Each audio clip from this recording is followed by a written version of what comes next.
Assalamualaikum warahmatullahi wabarakatuh. Perkenalkan, nama saya Rifki Adriani, NPM 192191043 dari kelas 2B Pendidikan Jasmani. Di sini saya akan menjelaskan mengenai mata kuliah telaah kurikulum pendidikan jasmani dengan materi yaitu tentang standar isi, kemudian standar proses dan standar penilaian pendidikan kurikulum 2013. Dengan dosen pengampu yaitu Bapak Devri Mulyana MPD. Materi yang pertama yaitu mengenai pengertian standar isi. Standar isi adalah kriteria yang mencangkup ruang lingkup materi dan tingkat kompetisi yang digunakan untuk mencapai standar kompetensi lulusan yang telah ditetapkan pada jenjang pendidikan tertentu.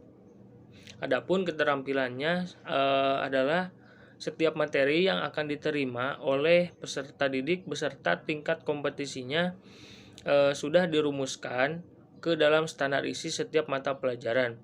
Materi dan tingkat kompetisi itulah yang nantinya akan berpengaruh pada sikap, pengetahuan, dan keterampilan pada peserta didik. Selanjutnya adalah tujuan dari standar isi.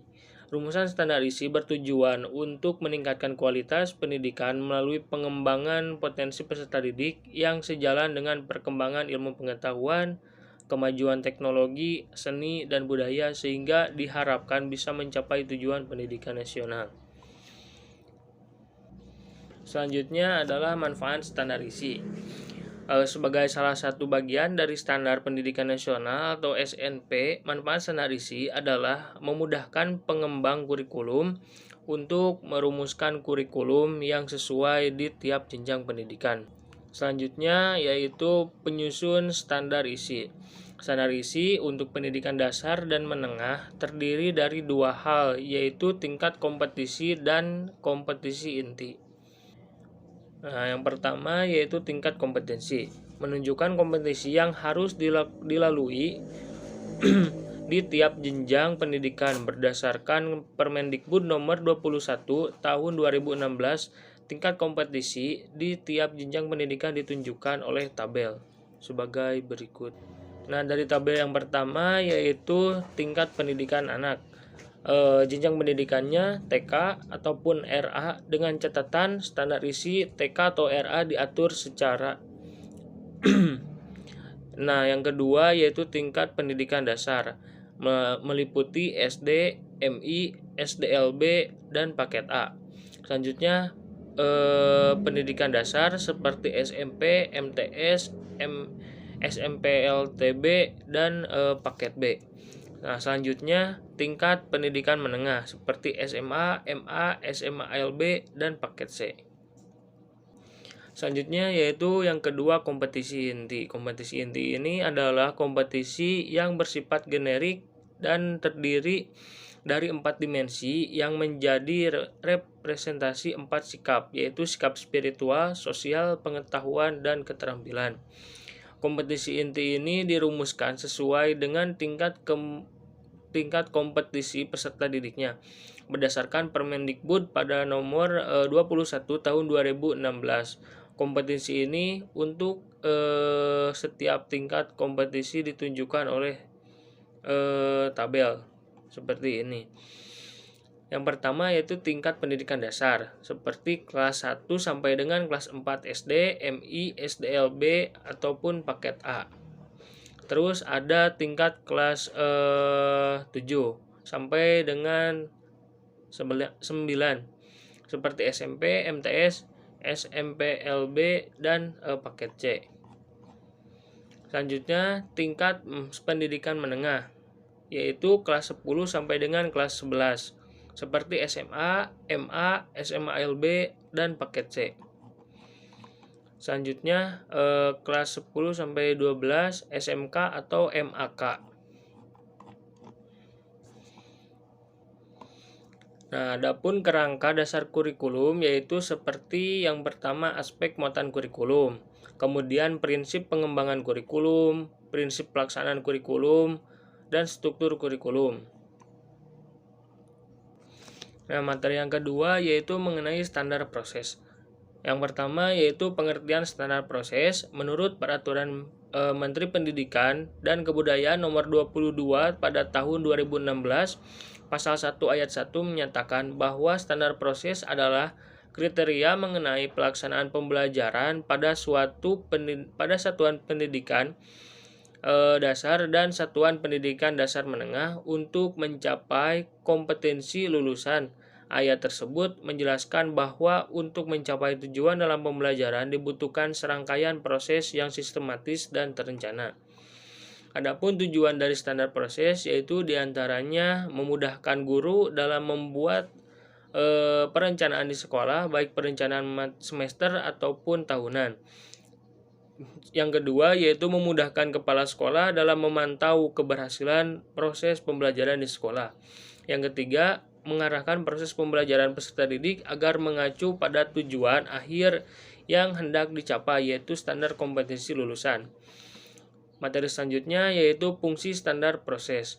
Yang pertama yaitu sebagai salah satu upaya untuk mencapai kompetensi lulusan, fungsi standar proses adalah sebagai berikut. Mengendalikan proses pendidikan yang berjalan melalui pembelajaran, terus meningkatkan mutu atau kualitas pendidikan, alat sebagai alat untuk mencapai program yang telah direncanakan oleh tiap instansi pendidikan dan menjadi acuan bagi guru untuk merencanakan atau membuat dan mengimplementasikan program-programnya. Selanjutnya yaitu manfaat standar proses.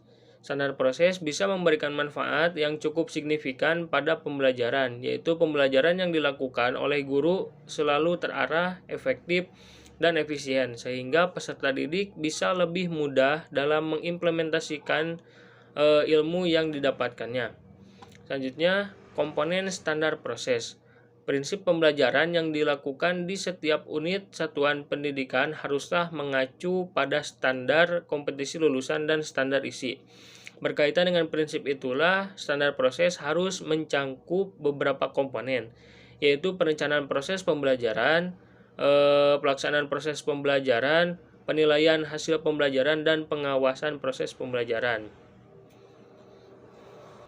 Nah, materi berikutnya yaitu standar penilaian pendidikan kurikulum 2013. Definisi terkait standar penilaian pendidikan. Yang pertama yaitu standar penilaian pendidikan adalah kriteria mengenai lingkup, tujuan, manfaat, prinsip, mekanisme, prosedur, dan instrumen penilaian hasil belajar peserta didik yang digunakan sebagai dasar dalam penilaian hasil belajar peserta didik pada pendidikan dasar dan pendidikan menengah. Selanjutnya, penilaian adalah proses pengumpulan data, pengelolaan informasi untuk mengukur pencapaian hasil dari proses pembelajaran.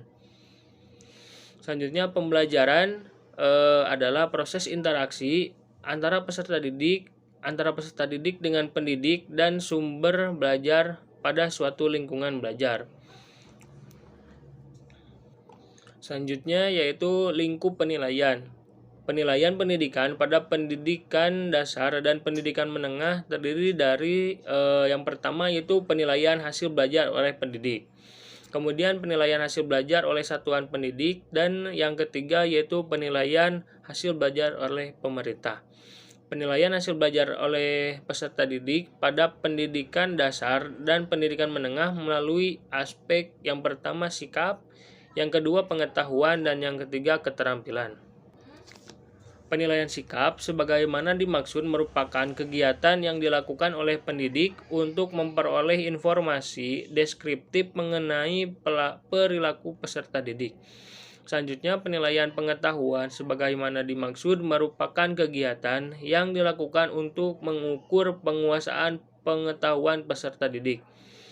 Selanjutnya, penilaian keterampilan sebagaimana dimaksud merupakan kegiatan yang dilakukan untuk mengukur kemampuan peserta didik menerapkan pengetahuan dalam melakukan tugas-tugas tertentu.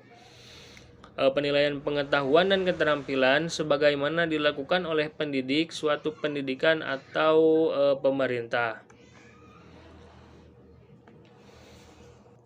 Nah, mungkin hanya itu saja yang dapat saya sampaikan. Kurang lebihnya mohon maaf. Wabillahi taufiq wal hidayah. Wassalamualaikum warahmatullahi wabarakatuh.